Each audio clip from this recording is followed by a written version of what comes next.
दोस्तों, आज मैं आपको तिरुवनंतपुरम के श्री पद्मनाभ स्वामी मंदिर का दर्शन कराने जा रहा हूँ।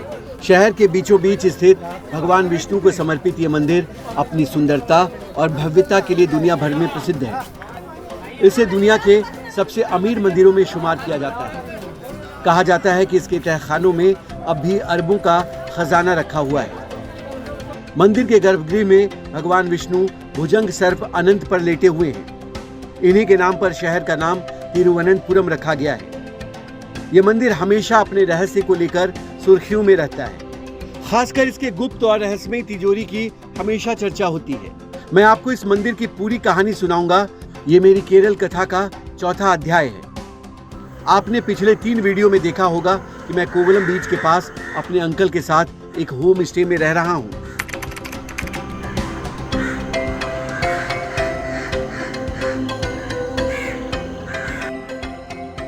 तिरुवनंतपुरम में दूसरी सुबह नींद थोड़ी देर से खुली। एक दिन पहले जटायु रॉक पर चढ़ाई की वजह से इतना थक गया था, उस रात काफी गहरी निद्रा में सोया था। पक्षियों का चहचहाना सुनकर हड़बड़ा कर उठा। असल में सुबह की सुंदरता का आनंद किसी हाल में छोड़ना नहीं चाहता था। मैं फौरन बालकनी में आकर बाहर का नजारा देखने लगा।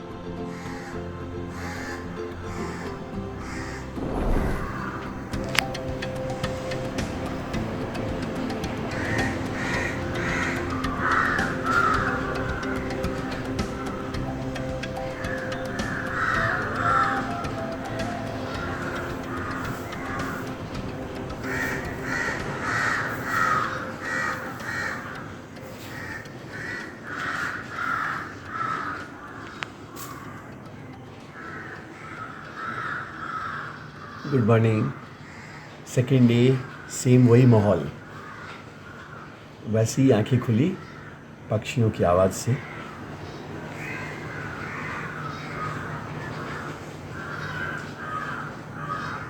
आज का दिन भी काफ़ी हेक्टिक होने वाला है।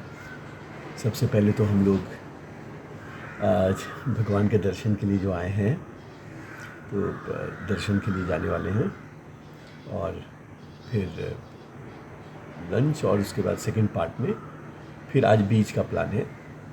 बीच में भी आज कोई नए बीच में भी जा सकते हैं। सुबह नींबू पानी के साथ दिन की शुरुआत हुई। किचन की खिड़की से बाहर की हरियाली भी उतनी ही मनमोहक दिख रही थी जैसी बालकनी से दिखी। आज ब्रेकफास्ट के लिए नहीं जाना था क्योंकि भगवान पद्मनाभ का दर्शन करना था। उसके बाद सिटी में ही लंच का प्रोग्राम था। सुबह 8:30 बजे के आसपास हमने कोवलम बीच के पास से ही उसी बस स्टॉप से बस पकड़ी जहां से एक दिन पहले यात्रा शुरू की थी। हम उसी ग्रीनरी वाली जगहों से गुजरते हुए ईस्ट फोर्ट की ओर निकल पड़े। 2 ही दिन में रास्ता जाना पहचाना सा और अपना अपना सा लग रहा था। जैसे ही ये लाल रंग का भव्य गेट दिखा तो हम समझ गए ईस्ट फोर्ट आ गया। बस से उतरकर कुछ कदम चलते ही वो बाएं साइड सफेद दीवार से घिरा बड़ा सा कैंपस है जिसमें पद्मनाभ स्वामी का मंदिर है। कैंपस में घुसते ही दूर से ही बड़ा सा गोपुरम दिखता है। वहां पहुंचने पर बड़ी संख्या में श्रद्धालु सफेद और क्रीम कलर की धोती में दिखे। कुछ महिलाएं भी उसी रंग की साड़ियों में थीं। पूरा भक्तिमय माहौल था।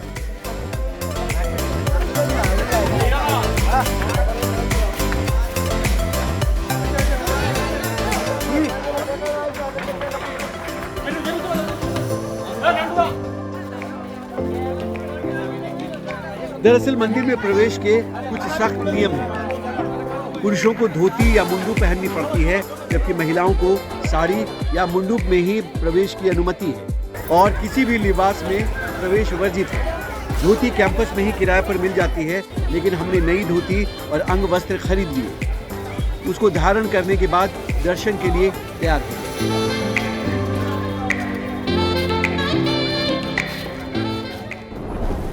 ये तिरुवनंतपुरम का श्री पद्मनाभ स्वामी टेम्पल है।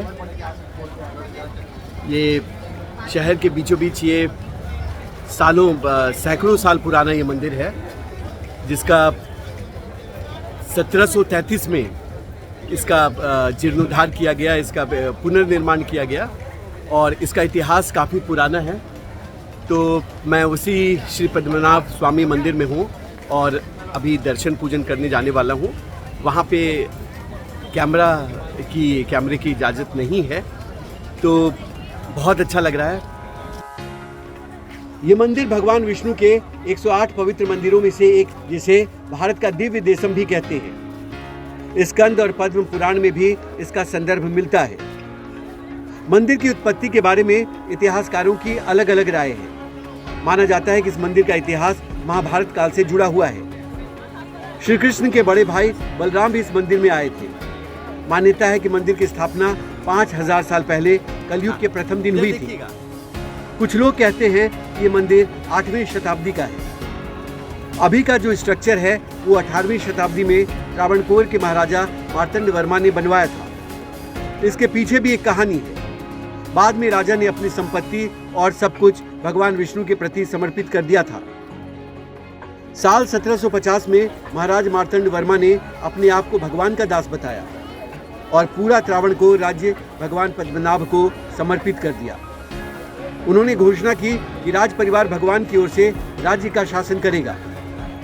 आज भी उसी राज परिवार के सदस्य इस मंदिर के ट्रस्टी हैं, जो कि जिला प्रशासन के साथ मिलकर यहाँ की अकूत संपत्ति की देखभाल करते हैं। पद्मनाभ स्वामी जो हैं वो विष्णु जी का रूप है और ये जो तिरुवनंतपुरम नाम जो है कैपिटल का, ये इन्हीं के नाम पे है। तिरु का अर्थ वही श्री के रूप में, रिस्पेक्ट के रूप में रखते हैं। अनंत भगवान विष्णु का रूप है और वो स्वामी हैं, और ये पुरम जो है वो जगह, तो यही तिरुवनंतपुरम इन्हीं के नाम पे है। तो उसी ऐतिहासिक मैं मंदिर में हूँ, उसी शक्तिशाली मंदिर में हूँ। तो अभी मैं दर्शन पूजन करता हूँ और यहाँ की कहानी आपको बताता हूँ, यहाँ का इतिहास बताता हूँ। अद्भुत नज़ारा है और बहुत खुशी शब्द तो बहुत कम है, बहुत आनंद आप कहते हैं उसका अति है यहाँ पे आने के बाद। तो आइए दर्शन करते हैं स्वामी पद्मनाभ का। हम सुबह 9:30 बजे के आसपास मंदिर परिसर में पहुंचे थे। थोड़ी बहुत औपचारिकता में आधा घंटा लग गया। मोबाइल और बैग ब्लॉक रूम में जमा कर हम 10 बजे लाइन में लग गए। साल का वो आखिरी दिन था, इसलिए लाइन बहुत लंबी थी। दर्शन करने में 2.5 घंटे लगे। अंदर जो देखा वो भी आपको शॉर्ट में बता देता हूँ। मंदिर के अंदर गेट से लेकर गर्भगृह तक एक बड़ा सा गलियारा है। लाइन लंबी थी, इसलिए काफी घूमकर वो लाइन गर्भगृह तक पहुंच रही थी। पुलिस वाले भी अंदर मंदिर के ड्रेस कोड में ही थे। गलियारों में ग्रेनाइट पत्थर के कई खंभे हैं, जिनमें सुंदर नक्काशी की गई है। खंभों पर शेर और कुछ पक्षियों जैसे आकार बने हैं। अंदर एक बड़ा हॉल है, जिन्हें देवी देवताओं की सुंदर कलाकृतियों से सजाया गया है। हम जब लाइन में थे तब नगाड़ों पर वाद्य यंत्रों के साथ कुछ पुजारी दीपक लेकर मंदिर की परिक्रमा कर रहे थे। गलियारे में खुशबू बिखर रही थी। मंदिर के अंदर वाले प्रांगण में एक ध्वज स्तंभ है जो 80 फीट ऊंचा है। उसे स्वर्ण लेपित तांबे की चादरों से ढका गया है। श्री पद्मनाभ स्वामी मंदिर का गर्भगृह एक चट्टान पर स्थित है। भगवान विष्णु की लेटी हुई मुख्य प्रतिमा लगभग 18 फीट लंबी है, जो 3 अलग अलग दरवाजों से दिखती है। पहले दरवाजे से भगवान का सिर और सीना, दूसरे दरवाजे से हाथ और तीसरे दरवाजे से चरण कमल के दिव्य दर्शन होते हैं। श्री पद्मनाभ स्वामी की प्रतिमा अपने निर्माण के लिए जानी जाती है, जिसमें 12,008 शालिग्राम है, जिन्हें नेपाल की गंडकी नदी के किनारे से लाया गया था। प्रतिमा के पास कई दीपक जलते रहते हैं। मंदिर में भगवान विष्णु की खड़ी मूर्ति भी है। उनके अलावा भगवान नरसिंह और श्री कृष्ण की प्रतिमा है, जिन्हें अगस्त और नवंबर में समारोहों के दौरान समुद्र किनारे पवित्र स्नान कराया जाता है। मंदिर का दर्शन बहुत अच्छा रहा। शेषनाग की सैया पे भगवान विष्णु लेटे हुए हैं और अंदर लाइन बहुत लंबी थी। करीब 2.5 घंटे हम लोग लगातार लाइन में लगे रहे, लेकिन दर्शन बहुत अच्छा हुआ। तो अभी मैं आपको थोड़ा सा कैंपस भी दिखा देता हूँ। पहले थोड़ा कपड़े चेंज कर लेता हूँ, तो मिलते हैं।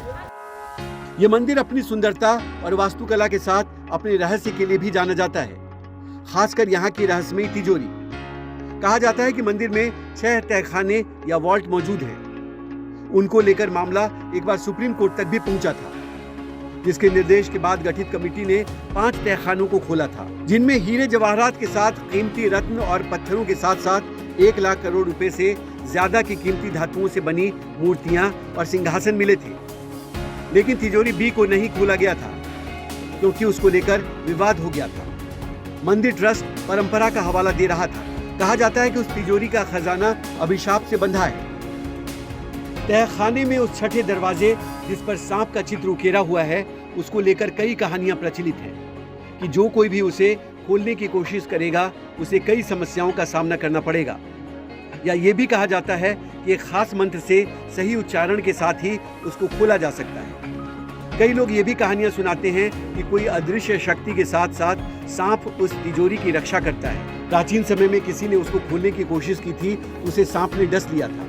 वो तिजोरी आज भी रहस्य बनी हुई है। मंदिर का जो गोपुरम है वो द्रविडियन स्टाइल में है, केरला स्टाइल में है और नक्काशीदार है। अंदर भी काफ़ी खूबसूरत है।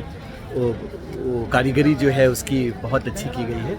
और यहीं पास में मेरे पीछे देखिए एक तालाब है बड़ा सा, वो तालाब भी आपको दिखाता हूँ। इसके बैकग्राउंड में भी मंदिर बहुत अच्छा लगता है। मंदिर का स्वर्ण जड़ित गोपुरम 7 मंजिल का है। ये 35 मीटर ऊंचा है, जो कि द्रविडियन शैली और चेरा शैली का संगम है। कई एकड़ में फैले मंदिर में महीन कारीगरी का कमाल देखते ही बनता है। मंदिर के पास ही पवित्र सरोवर भी है, जो पद्म तीर्थ कूलम नाम से जाना जाता है। मेरे पीछे ये मंदिर का एंट्रेंस है और मंदिर में कैमरा नहीं ले जा सकते, तो आपको एंट्रेंस दिखा देते हैं। और मंदिर की टाइमिंग भी है, टाइमिंग भी आपको बताते हैं। मंदिर सुबह 3:30 बजे ही खुल जाता है और रुक कर दोपहर 12 बजे तक यहाँ दर्शन कर सकते हैं। दोपहर 12 बजे से शाम 5 बजे तक मंदिर बंद रहता है। शाम में दर्शन का समय 5 बजे से शाम 7:20 तक है। किसी खास पूजा या त्योहारों के समय मंदिर में पूजा करने के समय बदलते रहते हैं। हमारे तिरुवनंतपुरम आने का एक मकसद यहाँ घूमने के साथ भगवान पद्मनाभ स्वामी का दर्शन भी था। मंदिर में दर्शन के बाद बाहर निकलते दोपहर 1:30 बज गए। हम कैंपस से मेन रोड पर आए तो जोरदार भूख लग गई। रोड के उस पार खाने पीने का एक मशहूर रेस्टोरेंट है, नाम है होटल अन्नपूर्णा। सड़क पार कर हम उसकी ओर बढ़ चले। अंकल ने यात्रा का प्लान बनाते समय पहले ही इंटरनेट से इसके बारे में पता किया था। हमने अंदर प्रवेश किया तो वो जगह लोगों से खचाखच भरी थी। हम सीढ़ियों से रेस्टोरेंट के पहले फ्लोर पर पहुंच गए। वहाँ शांति थी, बैठने की अच्छी व्यवस्था थी। हमने वहाँ केरला की स्पेशल साउथ इंडियन थाली ऑर्डर कर दिया।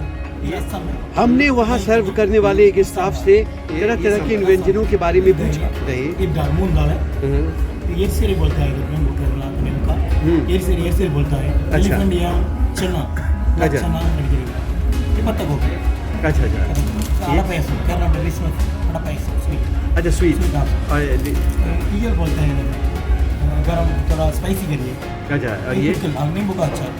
अच्छा अच्छा और ये परोठा है। हाँ चपाती तवा। अच्छा और वो राइस भी दोगे? खाने के बाद में ओके। अब हम खाने पर टूट पड़े। सब्जी, सांभर, कढ़ी, दाल, पापड़, चपाती, चावल सब पर जमकर हमला बोला। दही के साथ उन्हें खाने से पूर्ण संतुष्टि मिली। थाली में खाने की मात्रा इतनी थी कि दोबारा लेने की जरूरत नहीं थी। हमने बस शौक से एक आध आइटम मंगा लिए, क्योंकि थाली के साथ अनलिमिटेड खाने का ऑफर था। वहां रेस्टोरेंट की तरफ से जो पीने का पानी मिला वो हल्का गुनगुना था। उसका रंग थोड़ा अलग गुलाबी सा था। हमने स्टाफ से पता किया तो उसने बताया कि ये हर्बल युक्त पानी है, जिससे भोजन आसानी से पच जाता है। लंच करने के बाद हम पैदल ही चलकर ईस्ट फोर्ट के बस स्टॉप पर आ गए और वहां से बस पकड़कर आधे घंटे में पहुंच गए कोवलम बीच। बस से उतरते कड़ी धूप थी। हालांकि हम वॉक करते हुए बीच किनारे एक नारियल पानी के शॉप पर रुक गए और ताज़ा मीठा नारियल पानी का मज़ा लिया। बहुत थकान भरी यात्रा रही, पूरा पसीने पसीने हो गया। अब थोड़ा देर रेस्ट ले लेता हूँ कमरे में, फिर देखता हूँ आगे क्या करना है। मन ताजगी से भर गया। अब हम आराम फरमाने के लिए रूम पर आ गए। हमने आराम करते हुए शाम का भी प्लान बना लिया। अब हमें कोवलम के 2 और बीच पर इवनिंग वॉक के लिए जाना था। कोवलम दरअसल 3 बीच का संगम है। उस दिन 31 दिसंबर की शाम थी। हम जैसे ही बीच पर पहुंचे तो ऐसा माहौल देखा जिसकी हमने कल्पना नहीं की थी। वहां ऐसा जश्न चल रहा था जिसको कभी नहीं भूला जा सकता। आपको बीच घुमाने के साथ वो खूबसूरत नज़ारा भी दिखाऊंगा अगले वीडियो में। देखते रहिए मेरी केरला स्टोरी। नमस्कार।